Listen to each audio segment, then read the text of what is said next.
Hey you guys, well, this is definitely a different type of video. This will be a very personal video. If you're not new, then you know the type of content I create for my YouTube channel. But there was definitely something in me that spoke to me and said, you know what, why not share your story? Now is the perfect time to do so. And so here we are. However you landed upon this video, again, it's very personal, and I'll be sharing just my story, my journey over PCOS. If you don't know what PCOS is, it is polycystic ovarian syndrome, and it may be familiar to some of you just because I know most of you that follow me here on YouTube are, you know, you're in the beauty industry, you're probably an esthetician or you're going to school to become an esthetician. And so it definitely talks about or mentions PCOS in the textbooks because we do come across some of these side effects within the treatment room.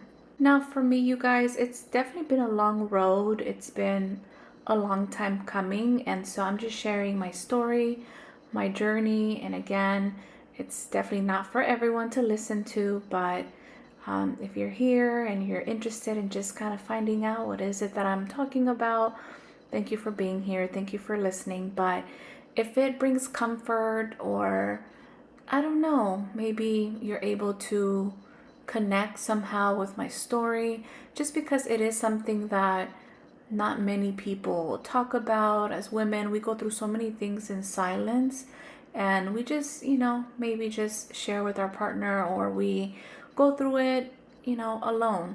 And so I was diagnosed with PCOS, I believe I was 19 years old.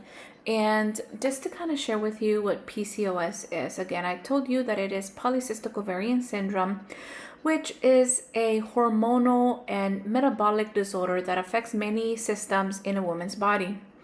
It's not the same for everyone. Some may have mostly reproductive symptoms, while others struggle more with weight, skin, and mood issues.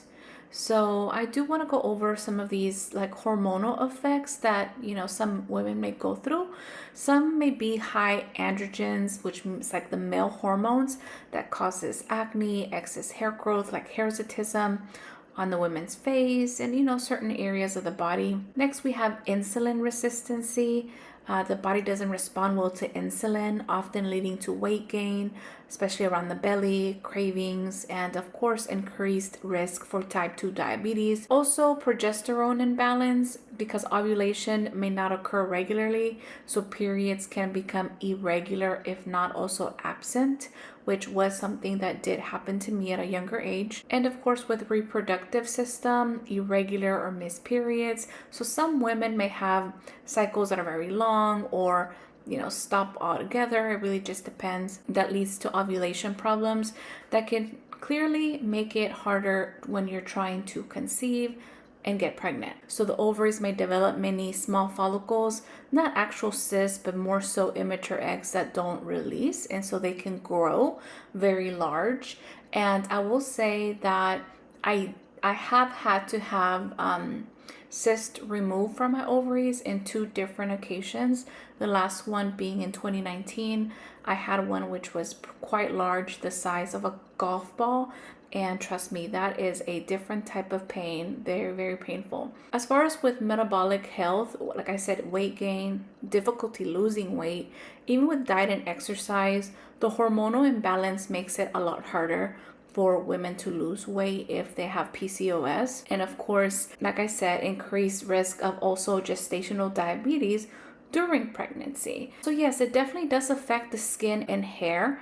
Acne and oily skin from, you know, excess androgens, excess hair growth, like I share, like hirsutism, hair thinning, also darkening of the skin in certain areas of the body. You can go through definitely a shift in mood and just energy, feeling a lot of fatigue. Sleep issues could also be one. So there are many factors out there, and if you're someone who has PCOS, then you can definitely agree. But like I said, not everyone has the same symptoms.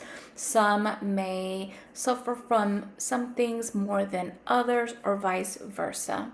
If you're someone that's wondering, well, what led you to the doctor? What led you to believe you had a problem? For me, like I said, I was about 19 years old, and it was more so the lack of a menstrual cycle. I would go months at a time. I'm talking 3, 4 months sometimes without a cycle. And I just knew that that was not normal. And so once I sought help and, got different testing done, that's when I was diagnosed with PCOS. And as a 19-year-old girl, just graduated high school, I wasn't really thinking, or I guess I should say, I didn't really pay much attention or cared a whole lot about my diagnosis, or even knew a whole lot about what it was. I just remember them saying, well, you have PCOS, and so you don't get a period. You probably need to get on birth control so that it helps you regulate it. At that time, I don't consider myself to be having any weight issues. I was always quite small, growing up, even as a child. But definitely it was more so the cycles, that the lack of getting a cycle every month for me. Something else that definitely did also stood out, and now thinking back, they also did mention infertility. Whenever you decide to have children, you may have troubles conceiving. And again, being young, I'm like, okay, yeah, sure. Like, a child or like having a baby was the last thing on my mind. And so again, I just put that in the back burner and didn't think nothing of it. And at that time, I can't say I was forced to, but in a way I did feel forced to get on birth control to help regulate my cycle, and try to get back on track. So if you're someone that's currently going through something similar, definitely seek help, seek advice from someone who you trust, and go from there. I was 23 years old when I got married, and by then I was already starting to notice the fluctuation in weight gain, and I definitely could feel it. I could definitely see it. And so yeah, I had already been on the pill for a couple of years by then. And so yeah, I got married at 23, and it wasn't until maybe 3, 4 years after I got married is when my husband and I decided to try to conceive and have a baby. And well, to our surprise, so I decided to get off the pill, obviously, so we could try to make this happen, right? And well, it wasn't, of course, as simple and easy. Having that, I had PCOS.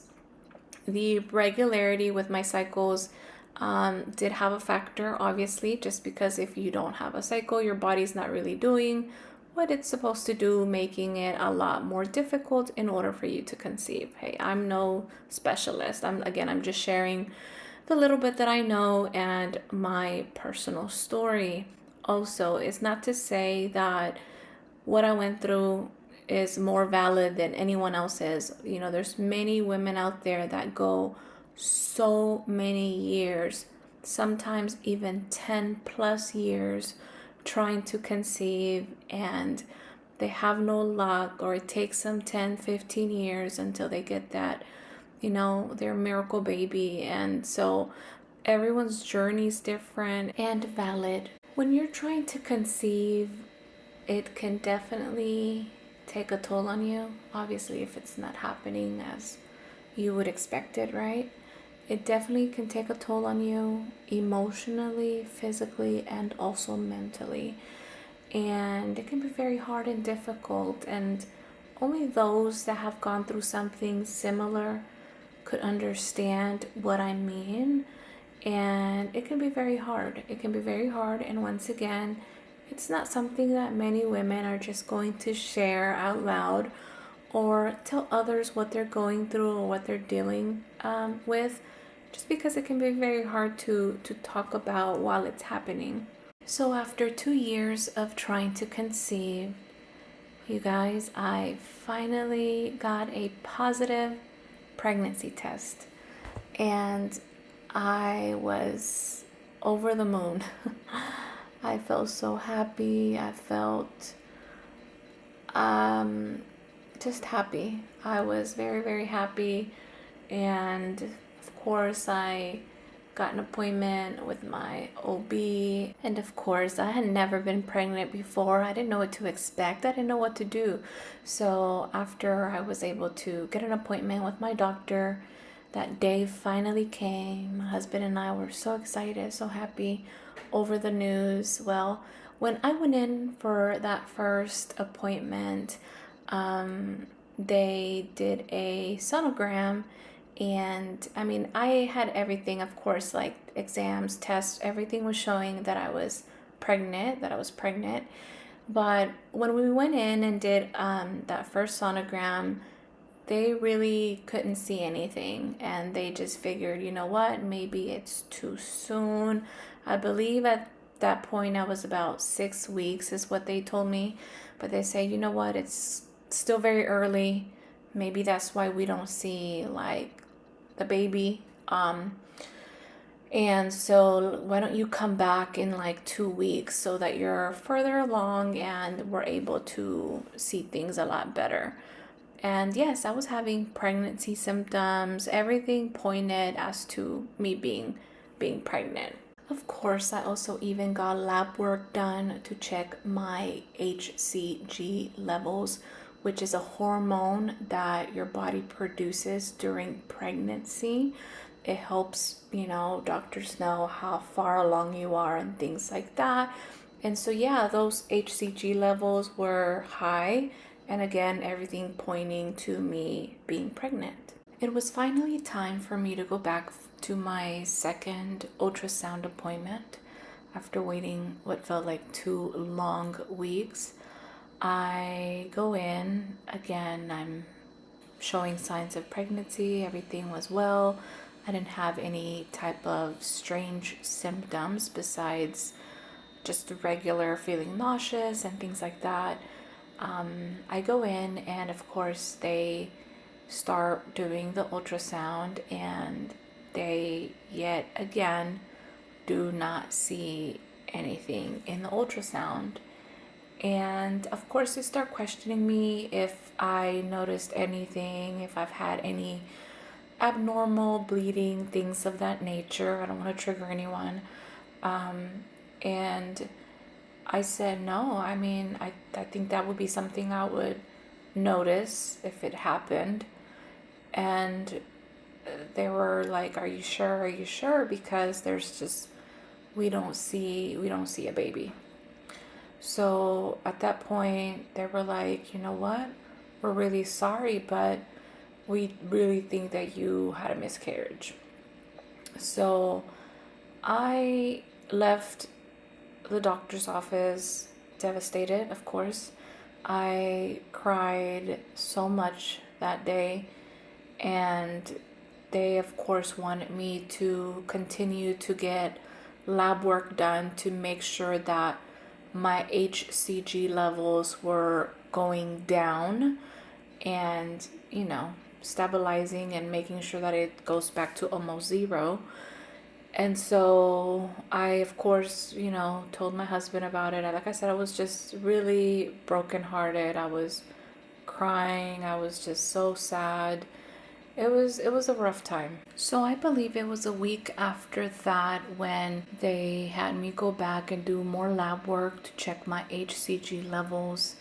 And I did. And I think I got a call back a couple of days later, if I'm not mistaken, when my doctor called me and said that my levels were actually increasing, that they were becoming higher, as if the pregnancy was still progressing weekly.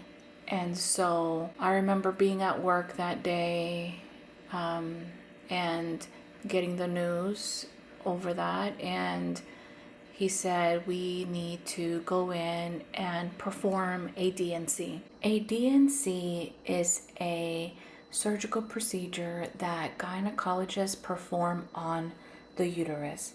Now, along with that, I would be also getting 2 methotrexate injections, which many times doctors use when they suspect or confirm that there has been an ectopic pregnancy. And so for me, it wasn't confirmed, but it was something that they believe was happening. And so at this point, they believe that's what needed to get done in order to get everything resolved and get me and everything under control. This was one of those cases where they call you and they're like, okay, we're needing to do this immediately, like tomorrow type of thing. And so we scheduled it literally for like the next day, I believe, and I went in for the procedure. They did what they had to do. All I can say is after being in like recovery room, I felt absolutely nothing. And what I mean by that is I felt physically, emotionally, mentally numb over everything. It seemed like everything had happened so fast that it almost seems like I did not have a whole lot of time to process what had been happening and what had just happened. That procedure was done on a Thursday or a Friday, if I'm not mistaken, but I remember being back at work that Tuesday. I think it's a trauma response with anything I've been through, that I just always find myself working and keeping myself and my mind busy, and feeling a sense of I need to be there for others even when I'm going through a hard time. No one really knew what was happening. Of course, I shared with those that needed to know, but other than that, no one really knew what was going on. It wasn't something that I shared even with, a lot of people, just because it all happened so fast. The pregnancy was still so early on.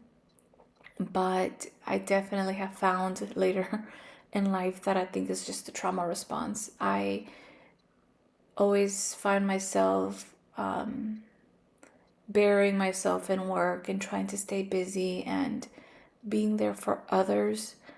And yeah, I mean, I'm sure that's not the healthiest thing to do.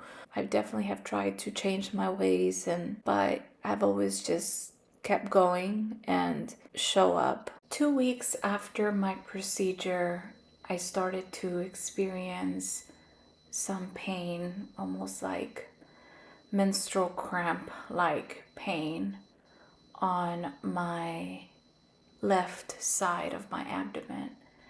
And it was pretty bad. I remember it was a Saturday. It was Saturday, November 10th. It was actually my mom's birthday that day. I started experiencing some pain. I was at work and I was just, just working through it, fighting through it, and just thought, I don't know. I don't really know. I wasn't really trying to pay too much attention to it, but I felt like I had experienced it a couple days before and it just got worse that day. And I remember leaving work and it was really bad. The only way I can describe this pain, and it's kind of funny. It's not, but it's kind of funny. The only way I can describe it is I felt like I needed to use the restroom. I felt like I needed to pass gas or something like that. And I couldn't. It felt like I needed to do all of that, but I was not able to. I felt the urgency of having to, go urine, and hardly anything will come out. And so we had plans for dinner with my mom that night. Again, it was her birthday, and I was in so much pain, but once again, I was trying to just keep going. And I remember being in the car, driving to her house, and feeling this extremely sharp pain. And I kept telling my husband, like, I just need to use the restroom. Like, if I could just go to the restroom, use the restroom, I'm going to be fine. Like, this will all go away. This sensation, this feeling I'm experiencing will go away. It was getting so bad that even sitting in the car while we were driving was painful. Like, I couldn't even sit. I remember getting to her house and going straight to the restroom. I was just trying to use the restroom, and again, I wasn't able to do anything or go. And so from there, we headed out to the restaurant, and I went straight to the restroom there also. I remember they were taking like our order, and I just told my husband, I'm gonna go to the restroom, I'll be back. And there I am in the restroom, in the restaurant, trying to feel like this relief, right? And it wasn't happening. I remember sending a message to my husband saying, take me to the hospital. Take me to the hospital now.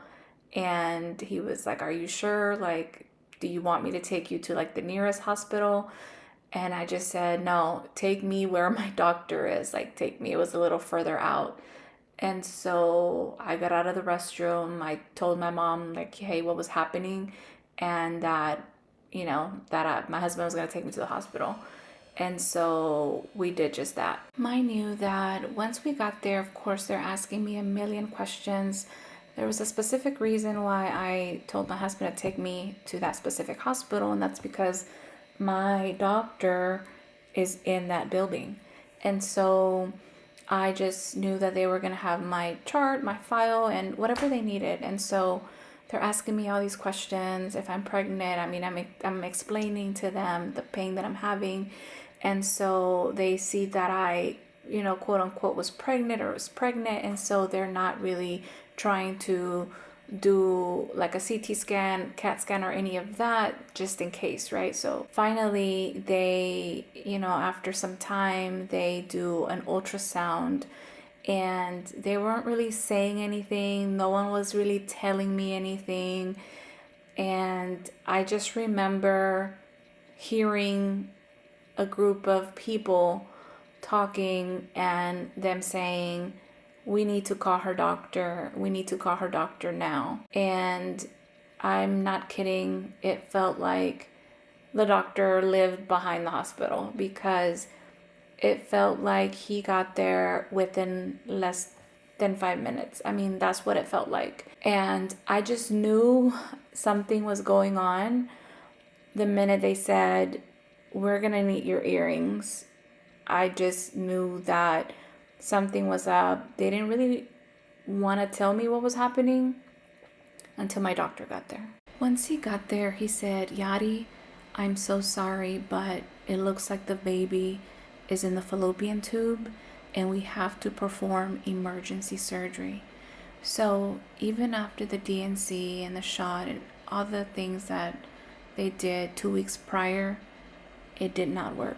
Of course, I'm crying, I'm a mess. My husband's trying to tell me everything's going to be fine. He's trying to let my family know what's going on so that they're aware. And they wheel me out, and off I go to surgery. So basically, you guys, the pain that I was experiencing, knowing what I know now, I was having contractions the whole time. I was having contractions, and I was bleeding internally, because the minute I felt that sharp pain on the way to the restaurant earlier that evening, my fallopian tube had burst. And if I would have went back home and just tried to, let it pass, I don't know what would have happened. But that's what was going on. And so after the surgery was over, the doctor comes back to me, and he is explaining to me that he was not able to save my left fallopian tube, and obviously it had to be removed. because it had burst. And yes, that in fact the baby was in the fallopian tube. And I was a mess. You can imagine, I was crying. He said, "You still have your right tube. Everything else looks good. You should still be able to conceive. You can still have a baby." That was that. I mean, it was very difficult. I had no choice but to keep going and keep, faith alive and hoping that one day I would get pregnant. And so, you guys, after all of that, 9 months later, I got pregnant with my son, Ryan. You can just imagine the fear I felt, of course, after having gone through everything that happened. But I was ecstatic. We were so happy. And, long story short, 30 minutes later, I had the best pregnancy. I had an amazing pregnancy with Ryan, and in my heart, I felt like the baby that didn't make it, that was in my fallopian tube. I've always felt like that was a girl. We were blessed with the most amazing son, and I had a really great pregnancy, and here we are. So after having Ryan, I went back on birth control. Mind you, Ryan is almost 12. Next year, 2026, he'll be 12. And I, after having him, I went back on birth control just because, all the things and PCOS and all the irregularities and things like that. And so I've been on birth control for 11 and a half years. And I also only have one fallopian tube. And yes, through the years, many have always asked us, when are you guys having more kids? Are you guys having any more children? And honestly, for the longest, I was always like, no. My answer has always been no. Or I just felt like, oh my goodness, if you only knew what I've been through. During my hard times, I just remember asking God, like, let me have one.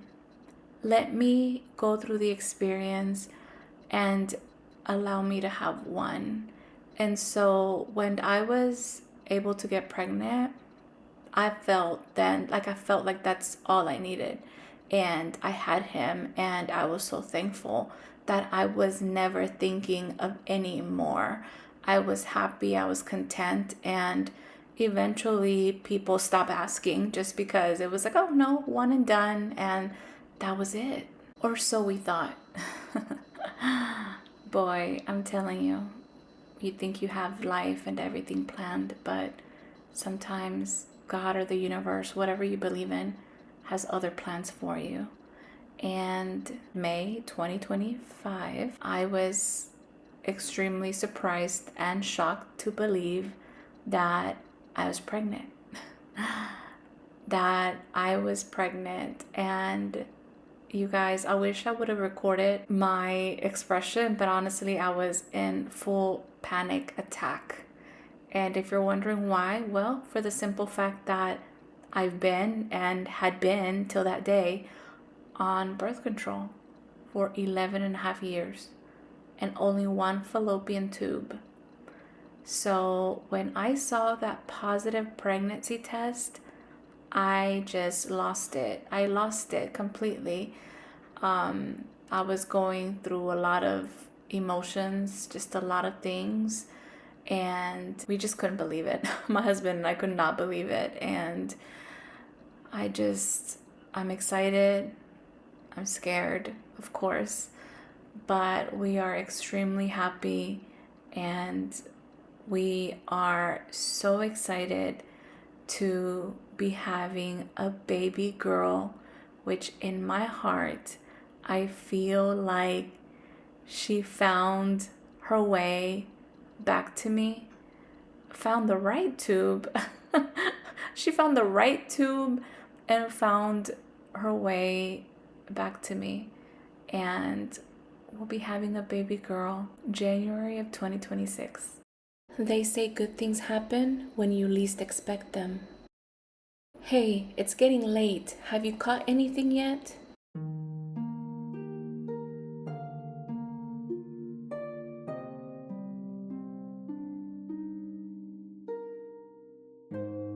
Ryan, God truly blessed us when He sent us you. You are a wonderful son, grandson, nephew, and cousin. Seeing you interact with others, always so loving, caring, fills our heart with pride and joy. But there is one more role we cannot wait to witness, and that's the role of a big brother. Finally. From now on, someone new will be looking up to you, learning from you, and loving you just as much as we do. You'll be their role model, their protector, their teammate, and their forever friend. This little baby is so lucky to have you in their life, and we feel so lucky to be your parents.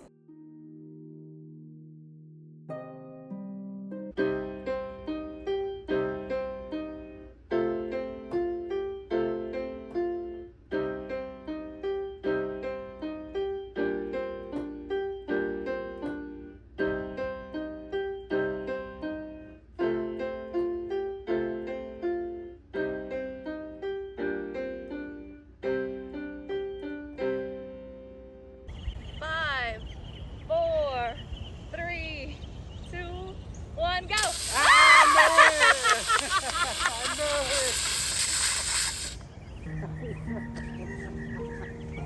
I knew it.